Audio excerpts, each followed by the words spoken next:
with our introduction. And I am going to start as the rest of the people arrive. I think it's a good time, and thank you for your patience as we started this webinar this afternoon. My name is Philippa Geard.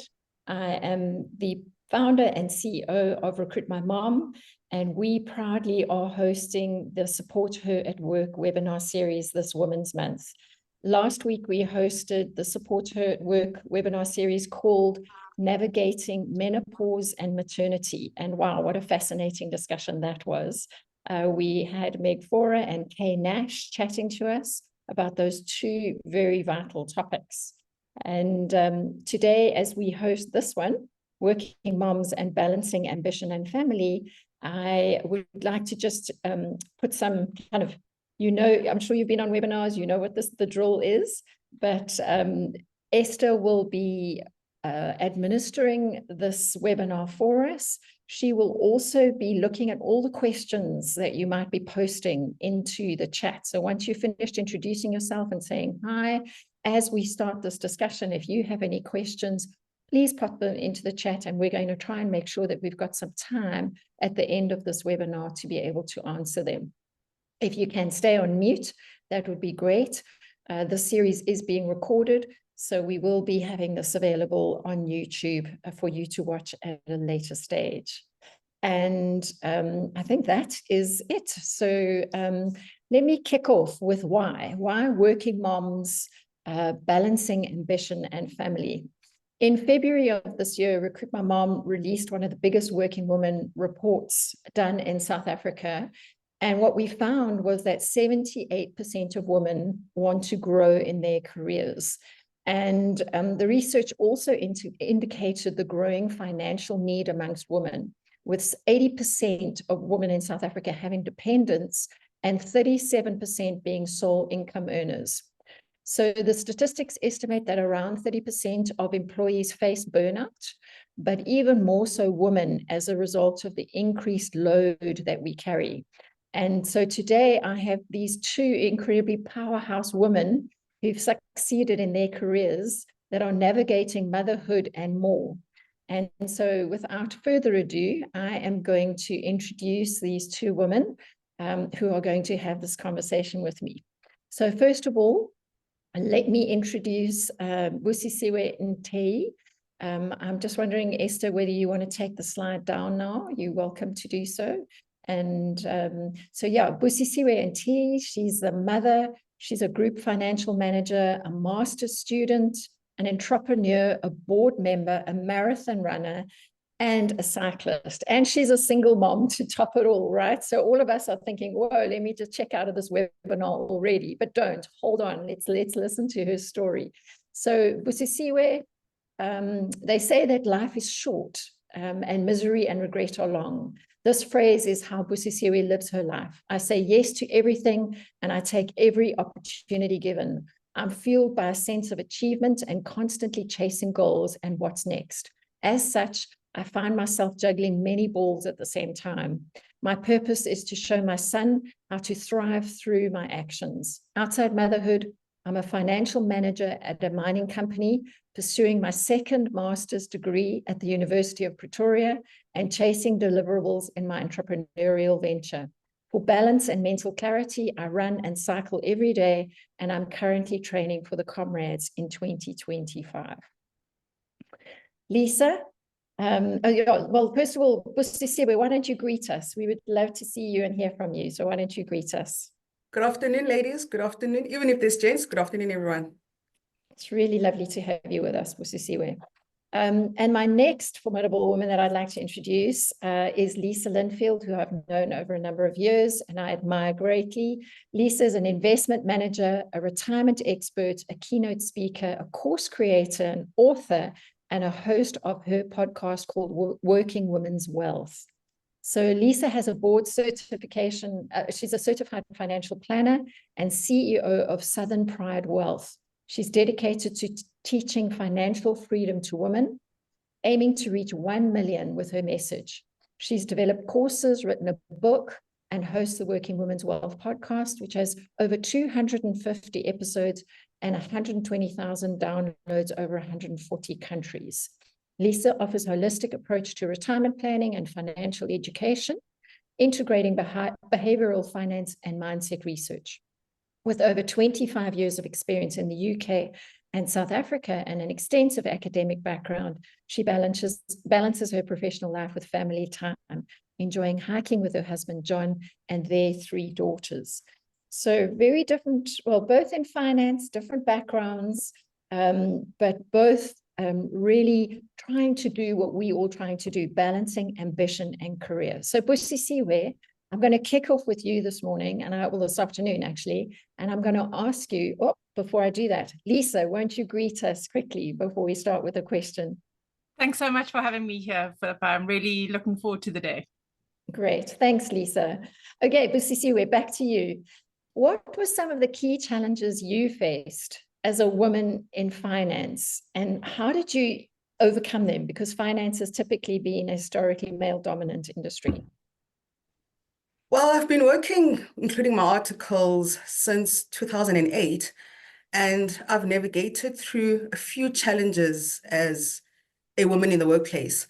I think in the early years, when I started in my career, it was learning how to take up space and be assertive, because they don't expect a woman to be the one that's outspoken, has authority.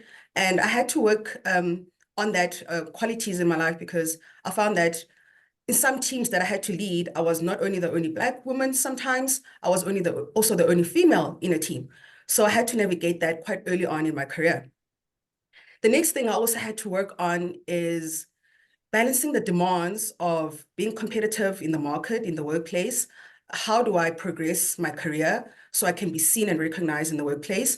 So I had to take my learning and development as my own initiative and work on upskilling myself, getting qualifications, getting a degrees. Like you said, I'm currently studying my master's. And the other challenge I'm having now, I have a 2-year-old. So this is a new world that I have now, where I am balancing being a working mother and trying to still advance my career.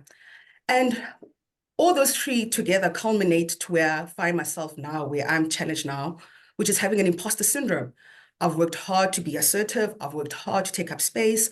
I've worked hard to balance being a mother and a career woman in the workplace. I've worked hard at my qualifications and upskilling myself. But now I find that I have this imposter syndrome, that I have self-doubt.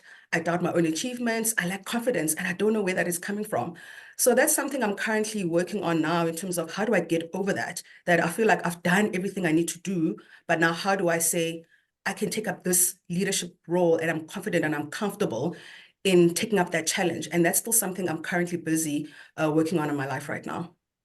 Oh, that's Busisiwe, I think that you touched on something that is so important in imposter syndrome as such. And I think that's something that most women struggle with, and particularly as we get more and more senior in leadership, is we begin to doubt, whether we should be holding that space, and maybe that's something we can delve into. But thank you for being so honest and vulnerable, and that's what these conversations are about: is honesty and vulnerability about how is this happening and how are we doing it. So thank you for that. And by the way, Busisiwe is doing her second master's, not just her first master's at the moment.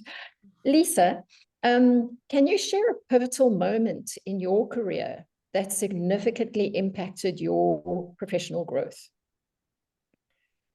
I think my most significant impact to my professional growth was when I had my children.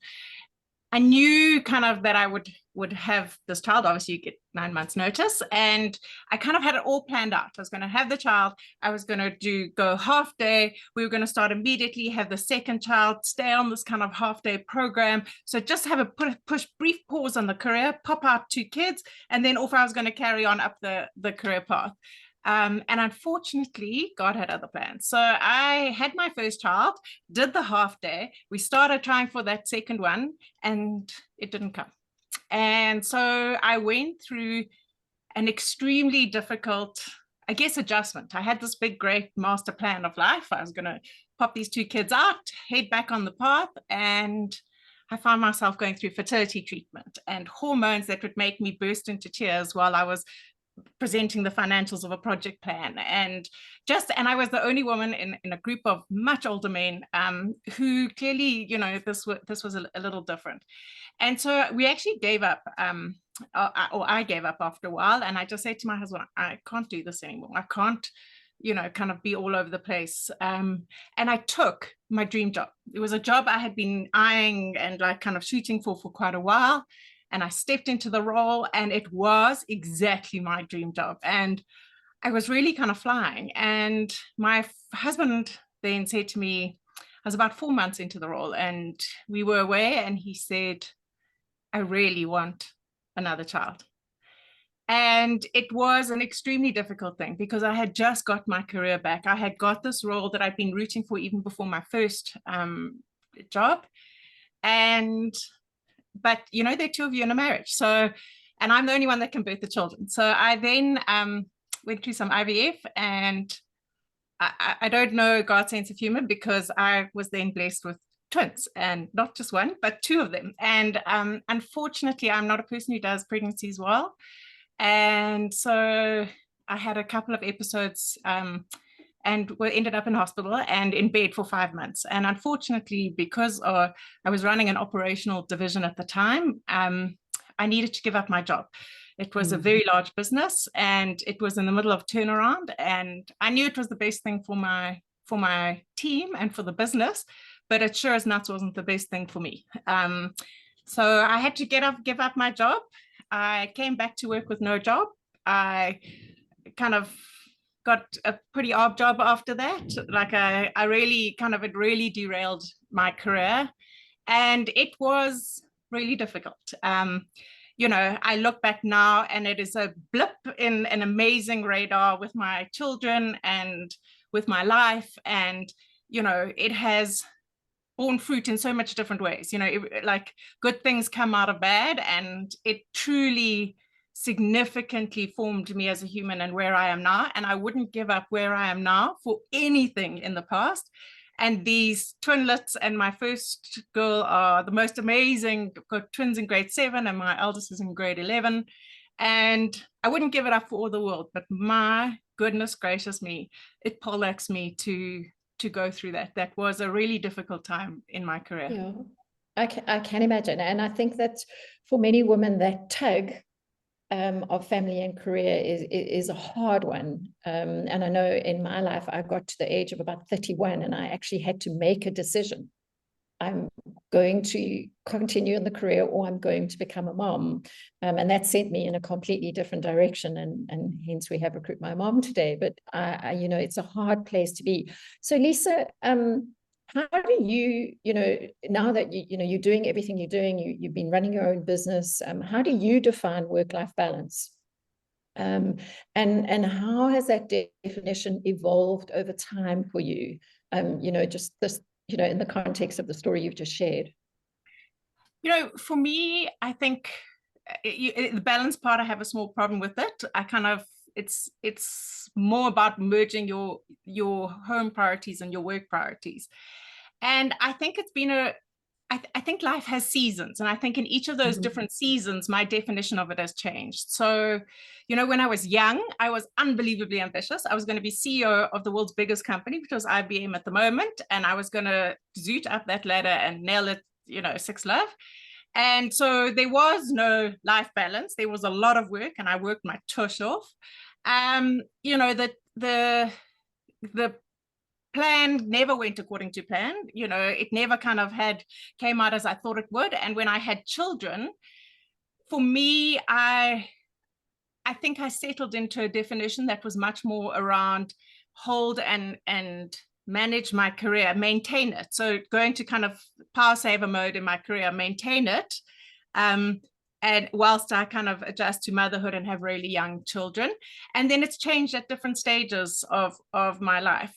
For me, the seasons thing is extremely important, and letting go of such an unbelievable tight definition of work-life balance. For me, the seasons have meant that right now, I've got my eldest daughter for 1.5 years, like before she goes to university. And I am holding on to those precious moments with every breath inside me. would never have thought in a million years I'd run my own business. My dad's business went bankrupt, and so for me it just represented just too much risk. And I find myself embracing, this amazing thing of running my business. Why? Because flexibility for me is my priority. So I think at each stage in that work-life balance, there are different priorities. In the beginning, it was career ambition. Then it was kind of hold the career whilst kind of birthing and bringing up babies. For me now, my prized possession is flexibility. It's the ability to not have to leopard crawl out the office, and go and watch a netball match, So I think it'll change. And I absolutely feel a new season rising inside me as my kids get more independent and need me less, of a new sense of fire and ambition that's kind of coming up. Not now, not yet, but I think this thing is seasons where it's kind of like a balancing. The balance comes in balancing your priority of what is the most, and being clear on what is the most important thing for this season, but also knowing that the season will change. You can never get rid of your ambition. I will never get rid of my ambition. I will die working, take my laptop into the box just in case, I love that. And I'm hearing Busisiwe going, yep, Busisiwe is agreeing with us. And I think that, there's this discussion around seasons, and this knowing that it is in seasons. If I look back to young mom, when I was a young mom, my children are now at university, but there was so much I wish I know, never going to get out of it. And then your seasons change. So thank you, Lisa, very insightful. Busisiwe, you 2 masters, marathon running, cycling, group FM in the mining industry, how do you have everything in balance? What have you found? What strategies have you used in managing this very demanding career with your family responsibilities? Similar to Lisa about talking about seasons, and how I got there is I was always that person. I was like, I have so much going on in my life, and I'm always adding more and more and more. And I was always that person like, where can I apply for an extra 2 hours in a day? Because I really need that extra 2 hours in a day so I can get more done. And unfortunately, we all have what they say, we all have the same 24 hours. So I had to think of a strategy where I can do as much as I want in the 24 hours, but I also have to be realistic that I can't get everything done that I want to do. So I'll work on a strategy on priorities.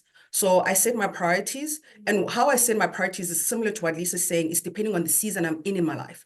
So like in a business or in finance, we have a business plan for the year. I also have a plan for my life for the year. So I decide at the beginning of the year, what are my priorities for the beginning of the year? And this year is myself. I'm going to speak to that.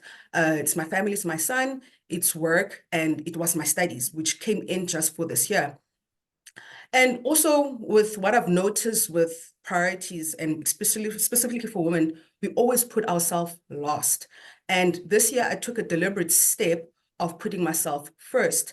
Because if you think about it, how am I going to be a great mother? How am I going to be a great sister? How am I going to be a great employee if I don't tap into who I am, what fills me up, what fills my cup up before I have even think about pouring in other people's cups? So in terms of the priority list, in any season I'm in, I'm always first. And then family second, which I had to take a very long lesson in terms of prioritizing family before work. Before I was that head hunting, goal driven. I work, I leave at 12 o'clock in the morning, sometimes at work, and that wasn't sustainable. And my family didn't see me. So now with this season I'm in, and I'm hoping, not hoping, it's going to remain for the seasons going forward, that my family will always come second. And then my work comes third. I respect what I do. I love what I do, but they have to understand that if I'm not present, nothing happens at work. If my son is not okay, nothing will happen at work. So my work has then become number 3 in my priority list. And then how I balance then my work life for the rest of my year or the season I'm in is that I shift between what's number 4, 5, 6, and this year it just happens to be my master's. So where I just don't have time for a lot this year has been on my friends a lot. A lot have complained like, we don't see you anymore. But unfortunately, the season I'm in doesn't allow that. And people have to understand, if you know me, you will understand that it's not that I can't see you, I don't want to see you, because time doesn't allow me to see you, but I'm still there, but I just need to get certain priorities out of the way. And I try to squeeze in, like there are times where I can squeeze in a marathon, I can squeeze in running a race just to have fun, because we can't be all about work, family demands, because we need to have fun and we need to relax. And I always try to find small little gaps when I do have time to fit in. So work-life balance, yes, it is a myth, but it also is defined by who you are, what are your priorities, and which season you are in your life at the particular point in time. Yeah, two great words to take out of that: priorities and seasons again. And goodness me, you certainly are juggling a lot of balls, Busisiwe. So yeah, well done on keeping them up. And we'll talk a little bit more about that. Lisa, what role does flexible working play in your ability to manage the load now? I mean, you spoke just now about how important flexibility is to you and the importance of it. Just talk us through this as to, the value of it, particularly as working mothers. So I've done many different types of flexible work. I was extremely blessed when my first child was born in 2007, and I was extremely blessed to work in a bank that had a good flexible work-life practice, and to have a boss that really supported motherhood and that ability to do it. And so I learned a lot in that dance. My boss changed 4 times along the couple of years that I was flexible work practice. So I got multiple bosses that I then had to re-educate, because obviously the first thing that needs to be in place is an HR policy that allows it. And then the second thing is to be a boss that actually supports it. And so I had 4 men and 1 woman, and the 4 men supported it. I think they were terrified that they couldn't not support it, but the 1 woman didn't support it and told me I needed to come back full time. And so flexible work has played an extremely huge and important role. For me, I'm unbelievably grateful that I never gave up work. I think I was able to maintain my confidence, my work confidence. I think I was able to maintain my network and my the people that I knew. And I think more importantly, I was able to pause and pick up my career at the end of my kind of half-day thing.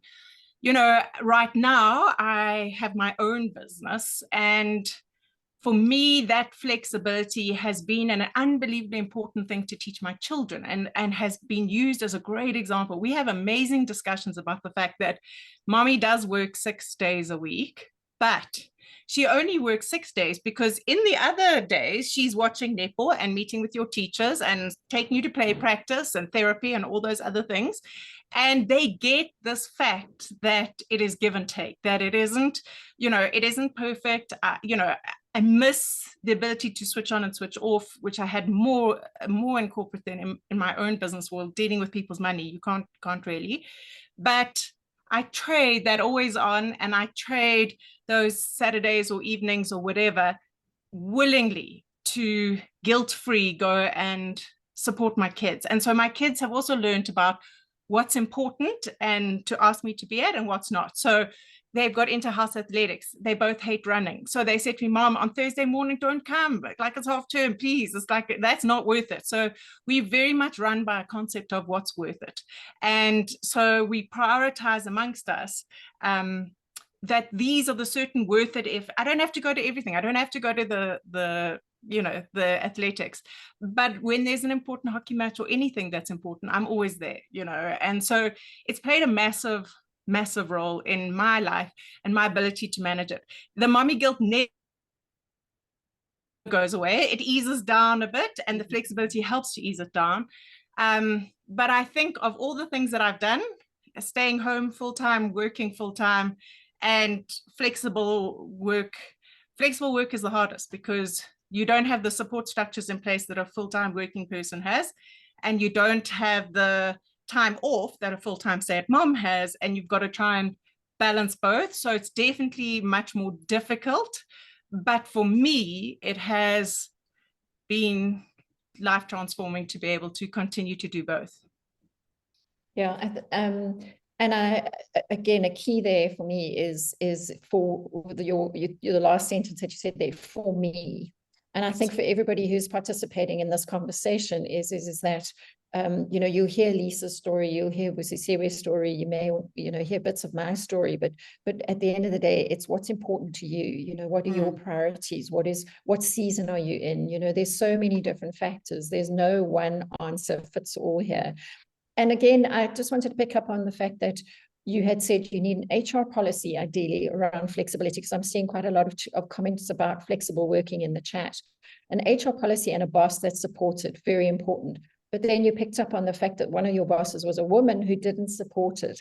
And our next webinar, which is next Wednesday, is around the importance of women supporting women, being a girl's girl in the workplace. And I think that that's another key discussion to be had, which we'll have next week. Busisiwe, just getting back to you now, have you, you know, with everything that you're talking about and everything that's going on, have you ever experienced burnout or near burnout? And if you did, how did you recognize it? And what steps did you take to recover to ensure that you didn't burn out, given that 30% of employees do burn out, and particularly women? My story may be a little bit different in terms of how I got out of burnout. I did suffer from burnout this year, actually as early as March this year. And what contributed to it was my company's year end is in December. So January to March is our busiest time of the year. And from a finance perspective, that's when you get most involved in the workplace. And then I was also starting my master's studies, and it wasn't a course where you eased into it. It's a course where you really start from 0 to 100 almost immediately. So I really struggled balancing both of them, and it was quite intense, and having juggling two balls. University of Pretoria doesn't care about my deliverables at work. My deliverables at work have to happen. They don't care about my demands at school. So juggling those two balls became hectic, and I really, really did reach a breaking point, and I did burn out earlier this year in March.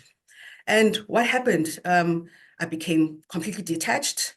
Once I was in that zone of burning out, I lacked absolutely any motivation. Like when you're sitting in bed and you try to convince yourself to get up and go to work. When you're sitting in bed or even at work, I can't even open my studies and read a sentence. I was extremely moody, extremely irritable.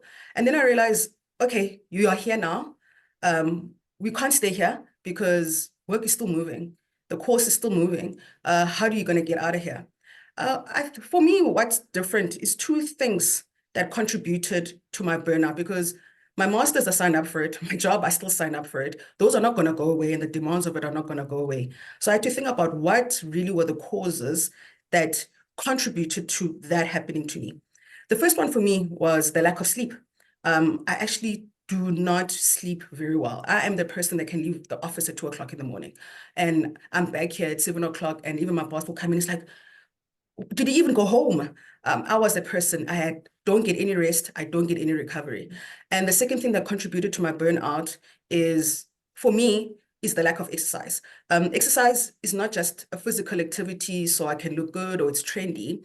Exercise really fuels me up. Like, it's like my engine, it's like my petrol that I use to energize me for the rest of my days. Also helps balance me, mental health. Like, exercise is the most important thing for me. That's why in my profile, saying I'm a runner and a cyclist is an integral part of who I am. So when I was going through that burnout phase, I've noticed that there were like a week goes by without me even going for a single run. And how I then now decided to turn around that, in terms of making sure I don't go back to where I was, is that yes, the demands are going to be there, but now I had to factor in, how do I get adequate rest and how do I filter in my exercise? Now what I do is I respect my annual leave. Like, this thing of running, like being an engine that constantly moving and never stopping, was not sustainable. I take my break. So even after that March, when it happened, I took a 2-week break from work. And another thing that I had to also start doing is that I used to go on leave and take my laptop with me, and giving that indication at work, I'm always on call, I'm always available. If you need me, I'm here. Now that is completely out of the question. I leave my laptop at home. I completely detach from work, my reality, and I completely take a break to make sure I recharge my batteries when I'm on leave. And I also take my leave frequently. Before, I used to take 2 block leaves during the year. Now it's more frequent because I'm noticing that I need more frequency in terms of recharging my system. And another one is that I said that exercise is such an important aspect of who I am, is that I go for a run almost every day. I try to exercise almost every day. It's only for extreme circumstances that I don't get out and I exercise and I go for a morning run, to a point where if I'm on a deadline, I'll run a marathon before a deadline. Before, I have this ritual that before I write an exam, I have to run a 10K before I write an exam. And when I do that, it fuels me up for the day. So it got to a point where, like, if a job doesn't give me that space or the capacity for me to fit in my morning exercise, then it's a deal breaker for me. And I'm happy that I work in a job where they know I'll come in at 9 o'clock because I went for a 10K run before I showed up. So for me, in terms of not getting back to that burnout zone, is respecting rest and recovery and making sure what fuels me every single day happens every day, which is me going for my morning run every day. Morning run, exercise, gym, whichever it is, but I have to start centering myself with a physical activity before I start anything for my That's day. great. That's how I energize Yeah. myself every single day. Awesome. Thanks, Busi. And I think that, again, just recognizing what it is that fuels you, recognizing where the energy comes from is so important when we're playing all these different roles. And if anybody lives in the Western Cape at the moment, just how difficult it is to do any exercise outside because the rains are just pouring all the time. A question for you both. I once heard a CEO of a very successful company say that as women, you cannot have it all. You cannot have a successful, happy marriage, family, big career. Something is going to give. Do you agree? I don't know which of you want to start, but I would love to hear your thoughts on this. I will start. I think I actually agree with it. I think it comes back to what your definition of all is. As a overachiever, can you score 95% on every test, on work, on family, on friends, on health, on God, on whatever your priorities are? Can you score 95% on that test for every single aspects of your life? I don't believe you can. And but at any different part of your life, you can be prioritizing, as Busi said, you could prioritize those aspects which you need to kind of score on your life. But there's an important thing that I think all of us needs to set, and it's a concept I refer to as bare minimums. You cannot, if you allow things to drop, they will fall away. Your marriage will fall away. Your relationship with your kids will fall away. Your friendships will fall away. So if you allow them to drop completely, they will fall away. So you need to put in the bare minimums in place. And for each person, it's different.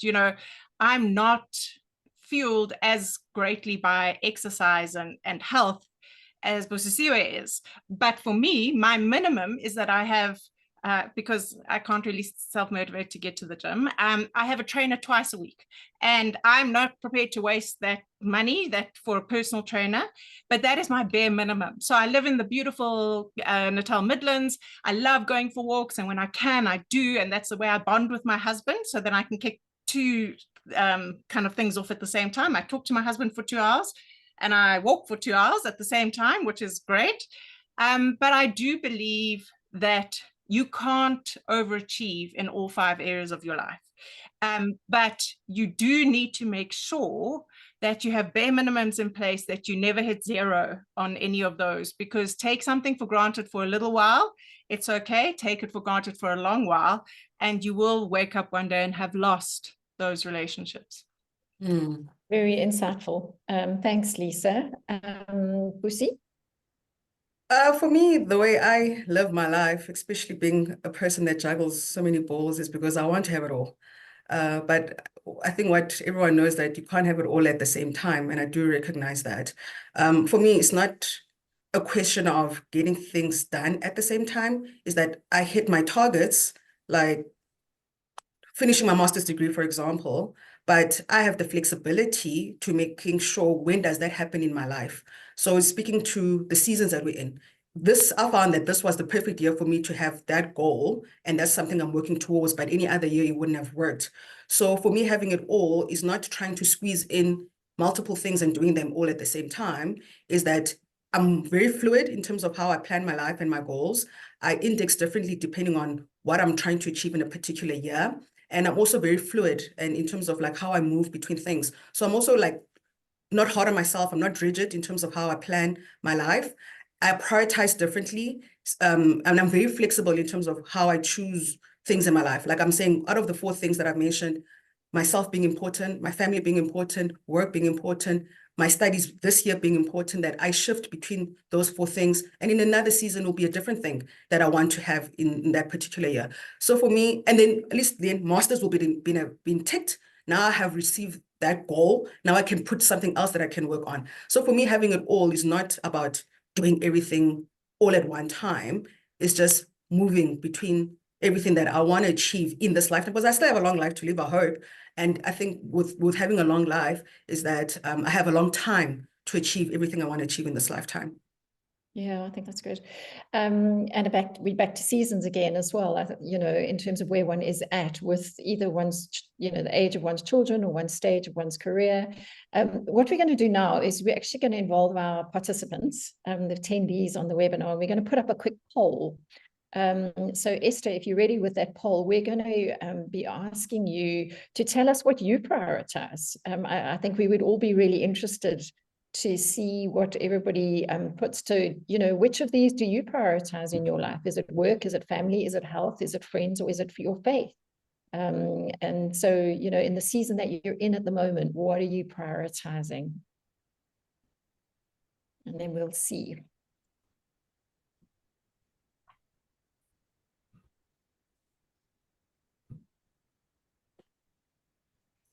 And then as soon as the poll's done, we're going to get the results.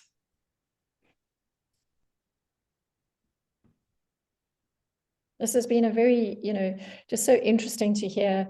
I heard that conversation, that CEO saying what she did before I had children. And I was like, what?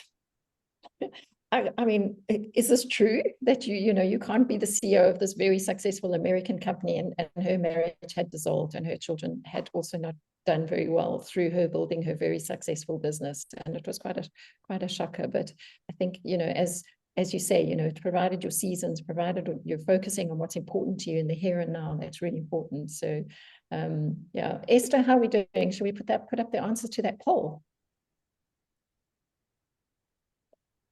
Here we go. So let's have a look. So family, it came up really high, 83. Work was 47. Health, health 39. But friends is something that takes a knock. And then faith, still very important to a lot of people. And that spiritual well-being and physical well-being, very important to our overall well-being. So yeah, interesting. So thanks, ladies. That was great. And thanks for everybody who took part of that poll. It's awesome.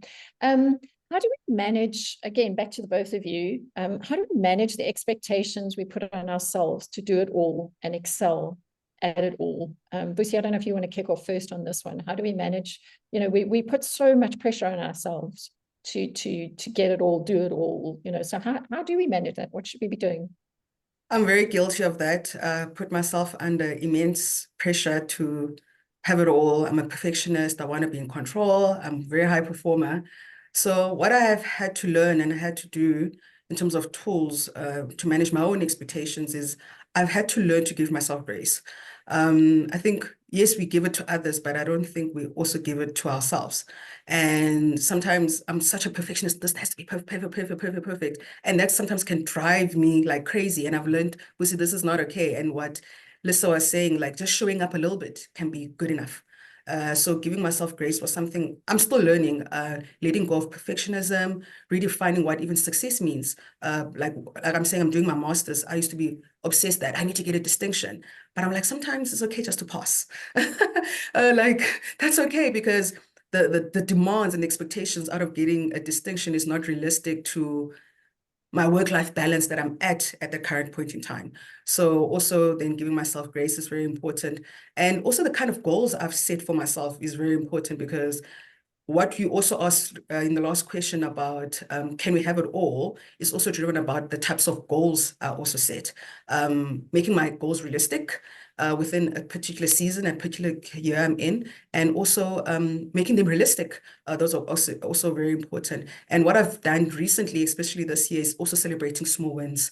I have my quarterly gift to myself, rewarding myself for making it for another 3 months of the year. So those are kind of fun things I do just to say, well done, and don't wait until you achieve something big before you celebrate your wins.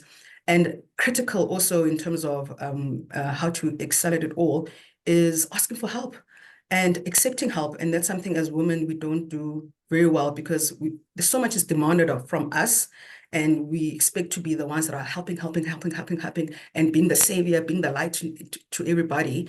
But sometimes it's okay to ask for help. It's okay to say, you know what, I have my friends who also like, I can't come out of this meeting. Do you mind picking up my son? And somebody doing that for you is not a sign of failure on my side as a mother, that it's okay to ask for help. And those are the kind of management tools that I use in terms of managing my own expectations, in terms of trying to be it all. That's great. Yeah, those are really practical ways of doing it. Thanks, Busi, for sharing that. Lisa, how do you manage the expectations that you put on yourself? I mean, I think Busi nailed it. You know, we are our worst enemy. Like, truly, we are our worst. No, I always say to any bosses I've ever had, nobody can beat me up for dropping a ball as much as I can beat myself up. So, I mean, I think part of it is just this ability to, you never switch off that desire to do well. Like, I want to be the best mom in the world, and I want to be like successful in my work, and I want to be, you know, serve God in the best way possible, and I want to be the best friend in the thing. And so I think it is just kind of life just helps you to manage and to work through that. And it is adjusting your expectations, you know, things like you don't necessarily have to come top in the masters, but it's also just, I think, gaining a sense of peace that in actual fact you're doing the best you can. And there are times when you're going to drop the balls. I have one rule: you're not allowed to leave someone else's child behind in the lift club. If someone asks you to, like, that's my only rule. We did drop that ball last week and left a child behind.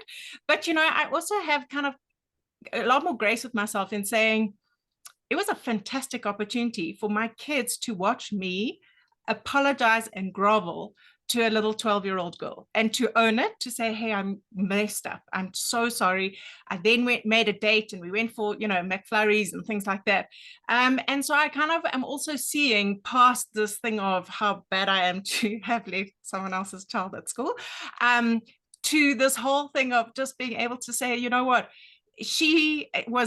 the little child learned grace. My kids saw me apologize, you know, and I think that's the thing that I'm getting a little bit more gentler on myself.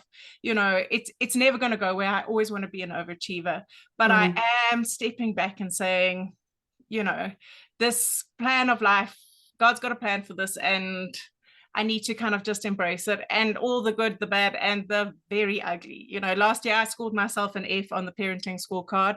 You know, this year it's going better. So, I mean, you know, right now all my kids are on the perch. They're all healthy and vaguely okay, you know, and my therapist bill is a lot lower, you know, for all of them. So, you know, like I'm scoring a bit higher than an F. So I think it's humor. You've got to laugh at yourself.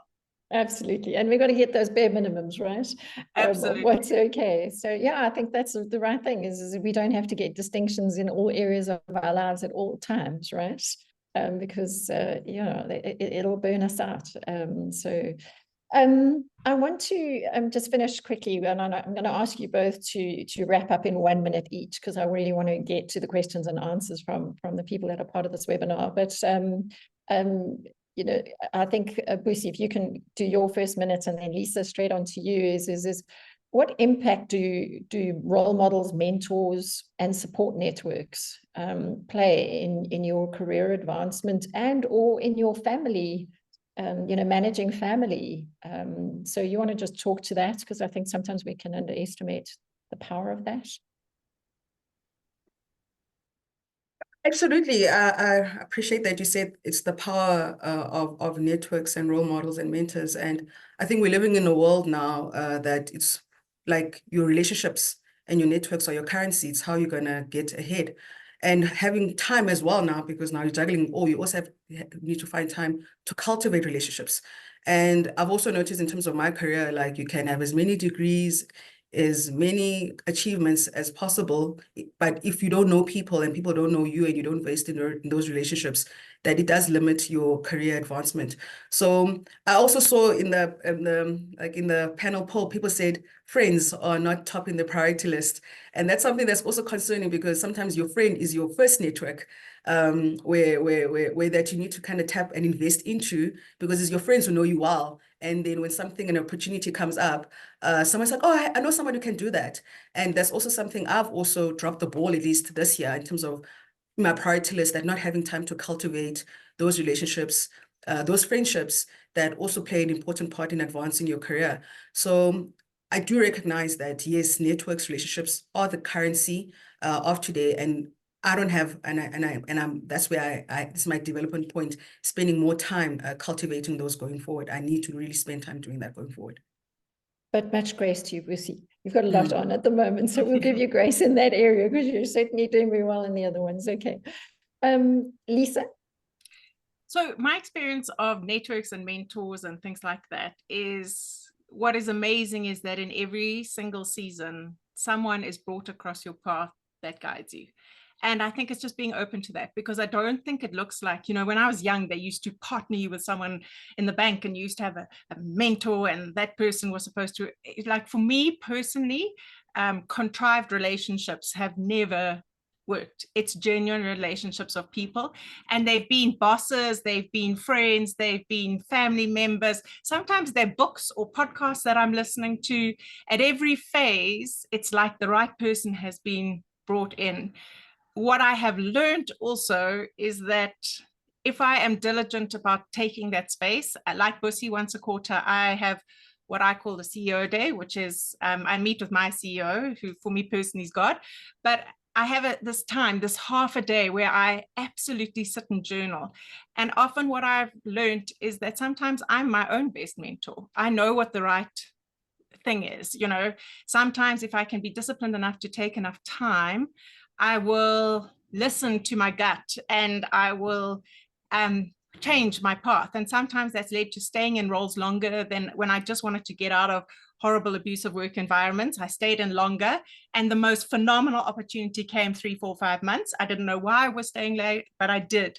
So I think also, it is being open. That's, you don't need a formal person or a formal network. The right people will come in, but also to spend that time to listen and trust your instinct, because that to me is something that in an analytical world we have lost, which is the fact that our instinct often gives us the right choice in terms of careers and things like that.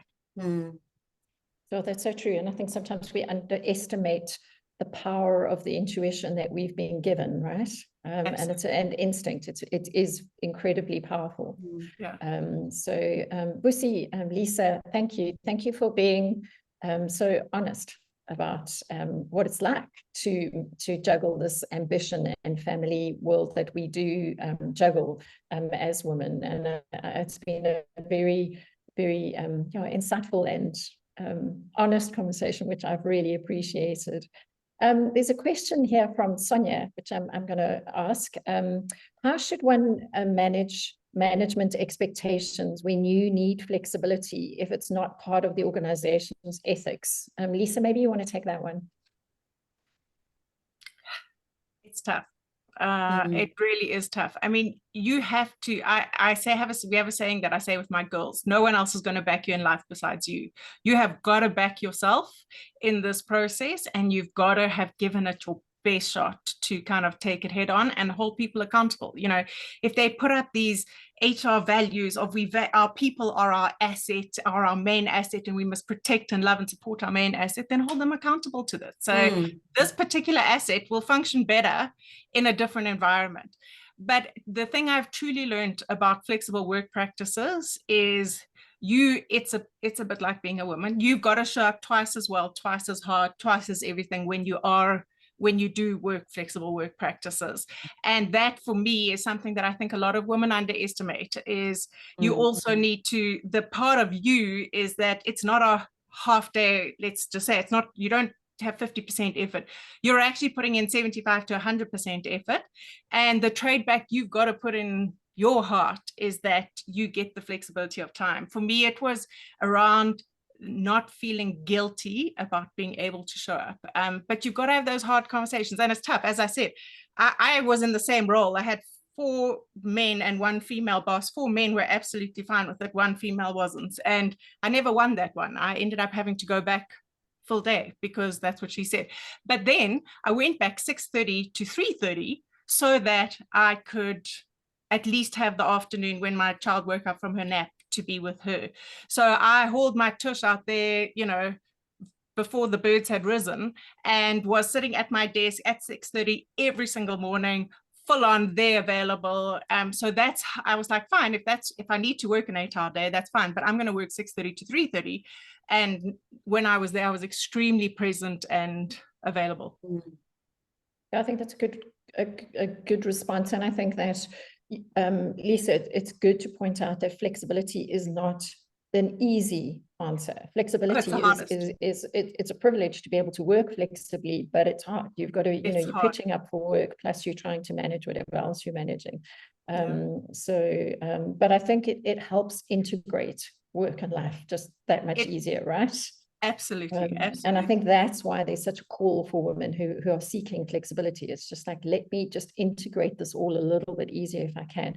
Busi, a question for you from Sipukazi. Imposter syndrome in all areas of life. How do you navigate that?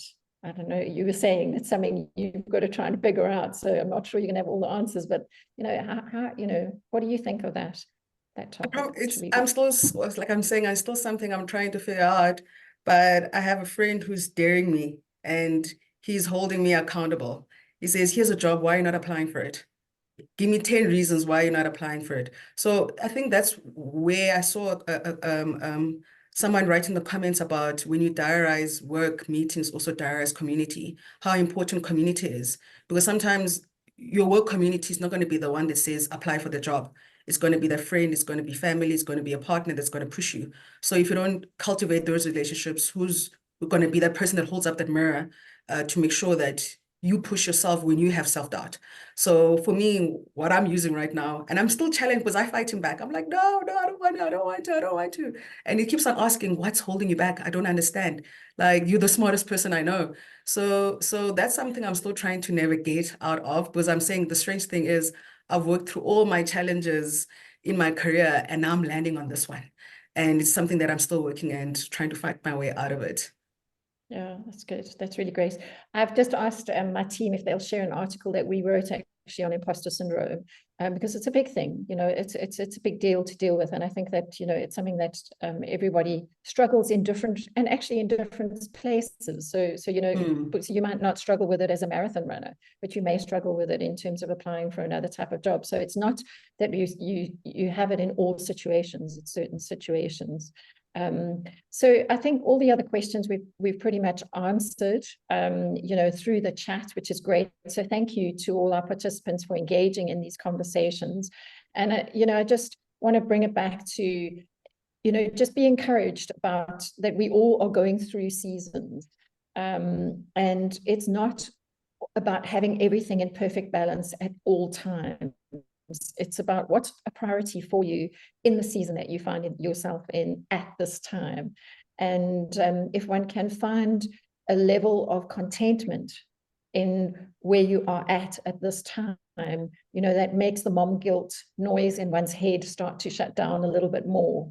And you can then start to just focus on what's really, really important to you. So I know that Esther's going to be sharing the LinkedIn details of Busisiwe and Lisa and myself. You're welcome to connect with us to further this conversation. Next week, this time, we've got our 3rd webinar on being a girl's girl, a very important topic. How do women support women in the workplace? How do we start to change the narrative in the workplace for women? So please join me again next week. But a huge thank you to Busisiwe and Lisa for joining me this afternoon in this very honest conversation, and for your vulnerability. It's in sharing our vulnerability that we actually are able to show other women that are working out there that, we don't always have it all together, right? It looks pretty polished. That's what social media teaches us, is that everybody's lives are so polished. But the reality is that there's struggles going on everywhere, and we need to just do the best we can in the situations that we can. So I want to thank you for joining us today. Lisa, Busi, thank you. Thank you so much. Thank you so much. It was a great conversation. Yeah, thank you for having us. And to our participants, thank you for joining us today. And I hope to see you this same time next week. And thank you to my team for all the work they put into today. So thank you, everybody, and have a wonderful rest of your day. Goodbye. Cheers.